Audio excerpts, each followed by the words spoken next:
Bismillahirrahmanirrahim. Assalamualaikum warahmatullahi wabarakatuh. Sahabatku, berjumpa kembali dalam Ustadz Aris Wibowo Channel. Apa kabarnya hari ini? Mudah-mudahan dalam keadaan sehat walafiat, senantiasa mendapatkan lindungan dari Allah Subhanahu wa Ta'ala. Sahabatku, kembali kita akan melanjutkan kajian kita, yaitu membahas sebuah pertanyaan. Apakah pertanyaannya? Bagaimanakah sejarah Isra Mi'raj Nabi Muhammad SAW? Baik, pertanyaannya adalah bagaimanakah kisah atau sejarah Isra dan Mi'rajnya Nabi Muhammad SAW? Sahabatku, bulan ini, bulan Rajab, kita akan memperingati hari besar Islam dan merupakan salah satu mukjizatnya Rasulullah SAW, yaitu Isra dan Mi'raj. Apakah Isra dan Mi'raj itu? Isra dan Mi'raj adalah dua kata, Isra dan Mi'raj. Isra Allah telah gambarkan dalam surat Al-Isra ayat 1. A'udzubillahi minasyaitonirrajim. Subhanalladzi asra bi'abdihi laylan minal masjidil harami ilal masjidil aqsa alladzi barakna hawlahu linuriyahu min ayatina innahu huwas sami'ul basir. Artinya, Maha Suci Allah yang telah memperjalankan hambanya Muhammad pada malam hari dari Masjidil Haram ke Masjidil Aqsa yang telah kami berkahi sekelilingnya, agar kami memperlihatkan kepadanya sebagian tanda-tanda kebesaran kami. Sesungguhnya Dia Maha mendengar, Maha melihat. Sahabatku, kata Isra adalah berjalan di malam hari, yaitu dari Masjidil Haram ke Masjidil Aqsa. Lalu bagaimanakah cerita lengkapnya? Pada kesempatan kali ini kita insya Allah akan membahasnya. Kata Mi'raj nanti kita akan bacakan pada surat An-Najm. Sahabatku, Isra dan Mi'raj kita ketahui adalah mukjizat Nabi Muhammad SAW yang menembus semua alam, alam nyata dan alam gaib. Dan hal ini dilakukan Rasulullah antara ruhaniyah dan jasadiyah, artinya lengkap antara ruh dan jasad beliau melakukan perjalanan Isra dan Mi'rajnya pada malam hari. Isra dan Mi'raj adalah bentuk hadiah untuk Rasulullah SAW yang kala itu di awal dakwahnya mengalami masa-masa sulit, masa-masa kesedihan. Di awal dakwah Rasulullah SAW sangat sedikit orang-orang yang mengakui, yang mengikuti risalah Islam. Banyak sekali orang-orang yang menentangnya, orang-orang menyakiti hatinya, menghadangnya, melempari dengan kotoran dan lain-lain. Bahkan banyak dari saudara-saudaranya, seperti misalkan pamannya sendiri Abu Lahab pun memusuhinya. Pada suatu ketika tibalah masa di mana pamannya yang begitu mencintainya, yaitu Abu Thalib, meninggal dunia. Rasulullah SAW begitu sangat sedih. Walaupun pamannya meninggal dalam keadaan tidak Islam, tapi dia adalah orang yang sangat melindungi Rasulullah SAW, yang dengan hartanya, dengan tenaganya melindungi, membantu dakwah Rasulullah SAW. Sedihlah Rasulullah dengan meninggalnya paman, yaitu Abu Thalib. Selang 2 bulan meninggal pula orang yang sangat dikasihi, dicintai, yaitu Khadijah.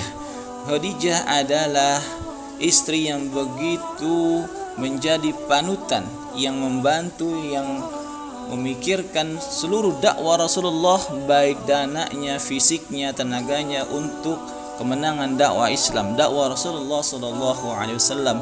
Bertambahlah kesedihan beliau, maka tahun itu disebut sebagai Amul Hazni, tahun kesedihan. Maka Rasulullah SAW dalam kesedihannya itu berpikir, ya Allah, kemana lagi kami akan berdakwah ke Mekah? Banyak orang-orang yang menentang. Maka pada saat itu Rasulullah berpikir untuk berdakwah di daerah Taif. Maka berangkatlah Rasulullah SAW selama 10 hari berdakwah di Taif. Ternyata Taif yang diharapkan bisa menerima dakwah Rasulullah, ternyata masyarakat dan rakyat di sana menolak dakwah Rasulullah SAW. Bahkan mereka melempari Rasulullah dengan batu dan cacian dan cecaan, sehingga Rasulullah dan para sahabat sampai menginap, sampai bermalam di sebuah kebun kurma di perbatasan dengan Mekah. Nah, pada saat itulah Rasulullah SAW membaca Al-Quran. Disinilah terjadi sebuah peristiwa yang sedikit menyenangkan Rasulullah karena dakwahnya ditolak di kalangan manusia. Maka ketika sedang membaca Quran, datanglah gerombolan sekumpulan bangsa jin yang tertarik mendengarkan ayat-ayat suci Al-Quran, dan mereka menemui Rasulullah SAW dan akhirnya mereka masuk Islam, yaitu sekumpulan jin dari Yaman. Maka setelah itu mereka pun kembali ke Yaman dan mereka mendakwahkan Islam, dan alhamdulillah jin-jin di Yaman pun semua masuk Islam. Sahabatku, setelah itu Rasulullah SAW atas jaminan para saudara-saudaranya dan kerabat yang masih ada di Mekah kembali ke Mekah. Disinilah Allah Subhanahu wa Ta'ala mengutus malaikat Jibril untuk menemui baginda Rasulullah Sallallahu Alaihi Wasallam, dan disinilah terjadi peristiwa pembelahan dada yang kedua, karena untuk tujuan mempersiapkan hatinya ruhaniyah Rasulullah yang akan menjalankan peristiwa Isra dan Mi'rajnya pada malam hari itu. Maka Jibril pun melakukan tugasnya membelah dada Rasulullah, yaitu pembelahan dada yang kedua. Pembelahan dada yang pertama terjadi ketika Rasulullah masih kecil, yaitu dibelah dadanya, hatinya dicuci pada air Zam-Zam. Setelah pembelahan dada yang kedua ini, Rasulullah SAW bersiap akan menaiki kendaraan buraq, yaitu hewan seperti kuda, lebih kecil lagi dan lebih besar dari keledai. Rasulullah SAW inilah yang menggambarkan bahwa peristiwa Isra Mi'raj itu adalah peristiwa antara ruhani dan jasadi. Artinya satu paket jasad dan ruh, bukan ruh saja. Inilah yang membantah pendapat bahwasannya ada pendapat yang mengatakan peristiwa Isra Mi'raj itu hanya ruh saja. Tetapi Allah bantah dengan Allah kirimkan hewan tunggangan. Ini berarti Rasulullah secara fisik ikut melaksanakan Isra dan Mi'rajnya.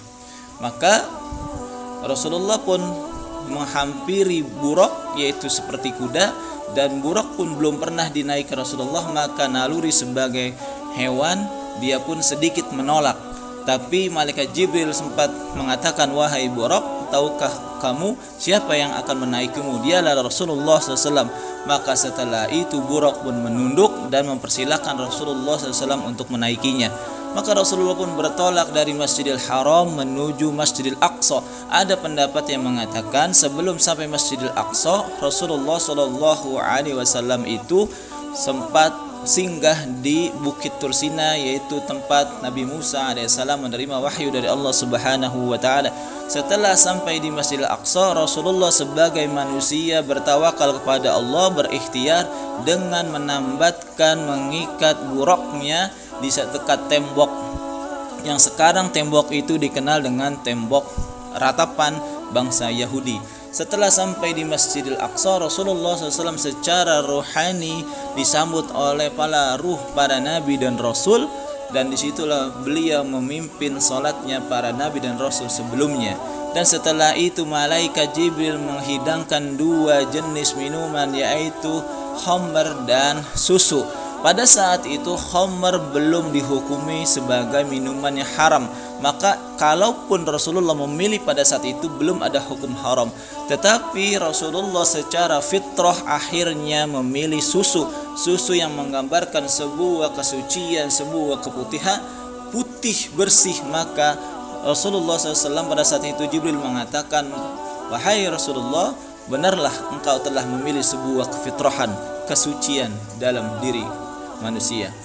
Maka setelah itu berangkatlah Rasulullah SAW menaiki buraqnya. Baru terjadi peristiwa yaitu Mi'raj, naiknya Rasulullah bersama Jibril dengan buraq menuju Sidratil Muntaha.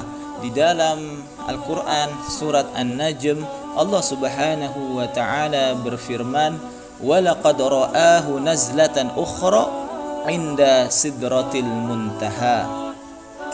Artinya, dan sungguh dia Muhammad telah melihat dalam rupanya, yaitu Jibril, pada waktu yang lain, yaitu di Sidratil Muntaha. Sahabatku, selama perjalanan dari Masjidil Aqsa menuju langit pertama, disinilah ada sebuah gambaran, ada sebuah adab yang diajarkan oleh malaikat Jibril, yaitu dalam hadis dijelaskan ketika sampai di langit pertama, Jibril mengetuk pintu langit dan mengucapkan salam, dan salam pun dijawab, "Bersama siapa engkau Jibril?" "Bersama Muhammad Rasulullah SAW." Maka pintu itu pun dibuka. Sahabatku, yang menarik adalah mengapa Allah Subhanahu wa ta'ala menyuruh untuk Rasulullah Isra dari Masjidil Haram menuju Masjidil Aqsa. Disinilah ada sebuah yang menarik. Ternyata pintu-pintu langit itu ada ketika kita melalui Masjidil Aqsa. Jadi langit itu punya pintu, dan pintunya adalah melalui Masjidil Aqsa. Inilah rahasia Allah Subhanahu wa ta'ala mengapa Isra itu harus dari Masjidil Haram menuju Masjidil Aqsa. Dan ada pendapat yang mengatakan Masjidil Aqsa adalah masjidnya para nabi dan rasul yang lalu. Maka ini adalah sebuah pelajaran sejarah bagi Rasulullah bahwasannya telah ada nabi-nabi sebelum beliau yang berjuang di jalan Allah Subhanahu wa ta'ala. Setelah sampai di langit pertama, Rasulullah disambut oleh ayahnya, yaitu Nabi Adam alaihissalam, yang merupakan bapak atau nenek moyang yang manusia. Dan pada saat itu Jibril pun menganjurkan, "Berilah salam kepada bapakmu." Maka Rasulullah memberikan salam, maka Nabi Adam pun menjawab salamnya, "Wahai anakku, anak yang soleh." Ketika itu terjadi sebuah peristiwa bagaimana Nabi Adam alaihissalam ketika menengok ke sebelah kanan beliau tersenyum tertawa, dan ketika menengok ke sebelah kiri beliau menangis. Apa maksudnya? "Wahai ayahku, aku melihat ketika aku melihat ke kanan ada anak-anakku yang masuk surga, aku sangat senang sekali. Ketika aku melihat ke sebelah kiri, aku melihat anak-anakku, keturunanku masuk neraka, aku sangat sedih melihat itu." Maka ada sebagian anak-anak Adam yang masuk neraka dan masuk surga. Tidak semua manusia masuk neraka dan tidak semua manusia masuk surga. Setelah terjadi dialog itu, maka mereka melanjutkan perjalanan ke langit kedua, yang di situ ditemui ada Nabi Zakaria, Yahya, dan Nabi Isa alaihissalam. Terjadilah peristiwa di mana mereka berdialog, bercerita tentang dakwah mereka Rasulullah SAW. Maka karena kita ketahui Nabi Yahya, Nabi Zakaria merupakan pengurus Masjidil Aqsa. Mereka lah yang berdakwah pada saat itu, sehingga penuh tantangan dan rintangan sampai-sampai Nabi Zakaria, Nabi Yahya pun mereka dibunuh secara keji oleh bangsa atau penguasa pada saat itu. Setelah terjadi dialog di langit kedua, mereka melanjutkan perjalanan menuju langit ketiga. Di sanalah mereka bertemu dengan Nabi Yusuf alaihissalam, nabi yang ganteng, yang tampan. Inilah yang membantah sebuah pendapat Charles Darwin yang mengatakan manusia itu dari kera, padahal kera tidak memiliki kegantengan sedikit pun. Tapi Allah menjawab dengan wajah Nabi Yusuf yang sempurna, bahwasannya ini adalah sebaik-baiknya ciptaan, fi ahsani taqwim. Setelah itu Rasulullah dan malaikat Jibril menuju langit keempat, dan di sanalah bertemu dengan Nabi Idris alaihissalam. Nabi Idris alaihissalam adalah nabi penerus Nabi Syed alaihissalam, yang pada saat itu Nabi Idris adalah manusia yang cerdas, yang luar biasa berdakwahnya, dan memiliki rasa ingin tahu yang luar biasa. Maka pada saat itu beliau meminta kepada Allah, "Ya Allah, aku ingin bertemu dengan malaikat maut atau malaikat Israel." Maka dikabulkanlah permintaannya, sehingga Allah mengutus malaikat Jibril dan mengangkat Nabi Idris alaihissalam menuju langit keempat. Dan Allah pun mengutus malaikat maut untuk mencabut Idris dengan menunggunya di langit keempat. Bertemulah mereka di langit keempat, dan disitulah Nabi Idris alaihissalam dicabut ruhnya, dan Nabi Idris adalah satu-satunya manusia yang meninggalnya, yang wafatnya di langit keempat. Setelah itu Rasulullah dan malaikat Jibril berangkat ke langit kelima, yang di sana menemui Nabi Harun alaihissalam.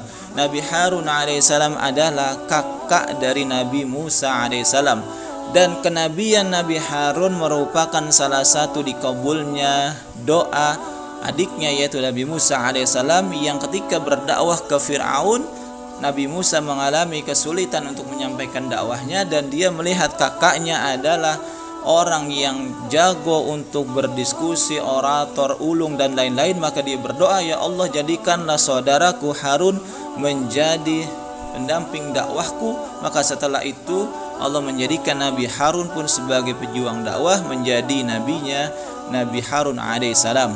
Setelah itu berangkatlah Rasulullah dan malaikat Jibril melanjutkan ke langit ke-6, yang di sana ada Nabi Musa alaihissalam.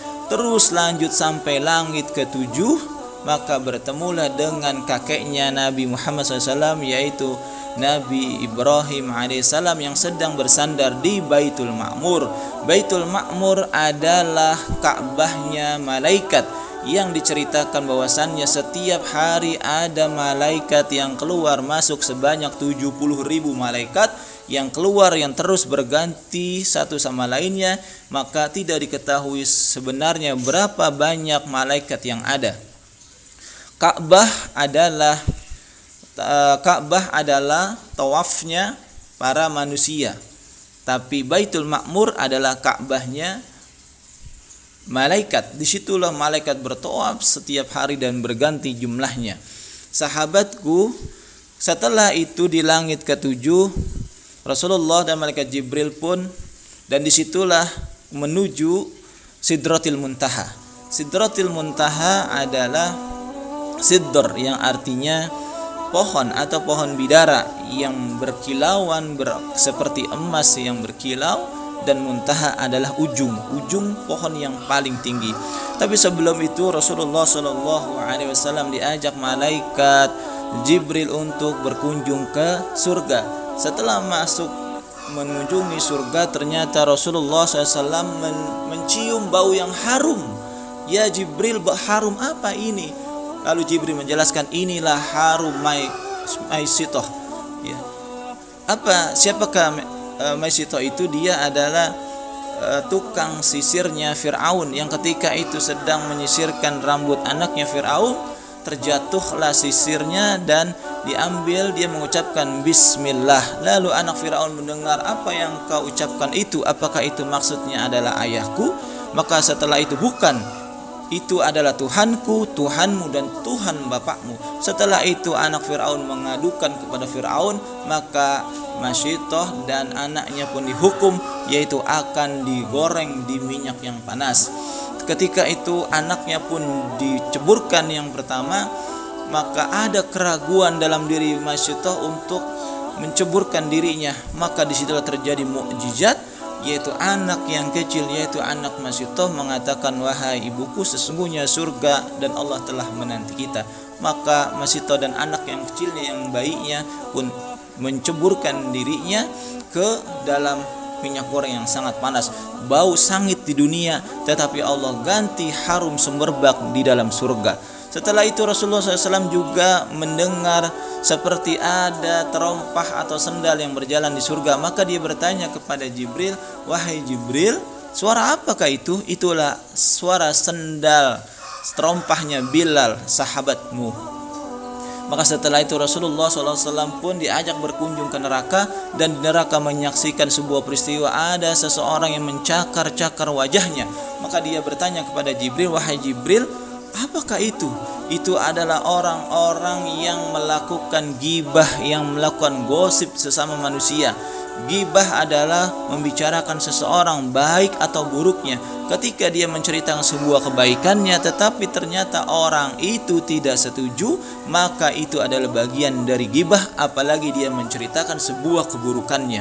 Ada juga orang di dalam neraka itu yang dia berenang-renang di sebuah sungai, yang ketika dia berjalan ke pinggir, berenang ke pinggir, dipukullah kepalanya sehingga berdarah, berenang ke pinggir, dipukullah berdarah sampai sungai itu penuh dengan darah. Maka Rasulullah bertanya, "Ya Jibril, apakah itu?"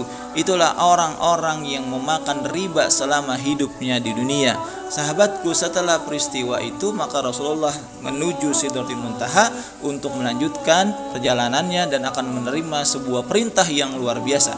Tetapi sebelum itu malaikat Jibril merubah wujud aslinya, yaitu mengembangkan sayapnya 600 sayap Jibril yang luar biasa besarnya, sehingga barat dan timur pun ketutup dengan sayap Jibril. Dan Jibril adalah komandannya malaikat yang memiliki banyak sayap. Setelah itu Rasulullah melanjutkan perjalanan ke Sidratul Muntaha. Maka malaikat Jibril mengatakan, "Wahai Rasulullah, silakanlah engkau yang berjalan menuju Sidratul Muntaha." Karena Jibril itu adalah batas kemampuan manusia yang tidak bisa dilewati lagi setelah itu kecuali Allah Subhanahu wa taala.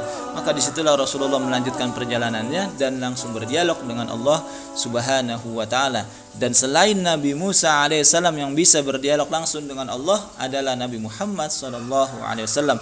Disitulah Rasulullah menerima perintah salat yang awalnya 50 rakaat atau 50 waktu. Maka Rasulullah sallallahu alaihi wasallam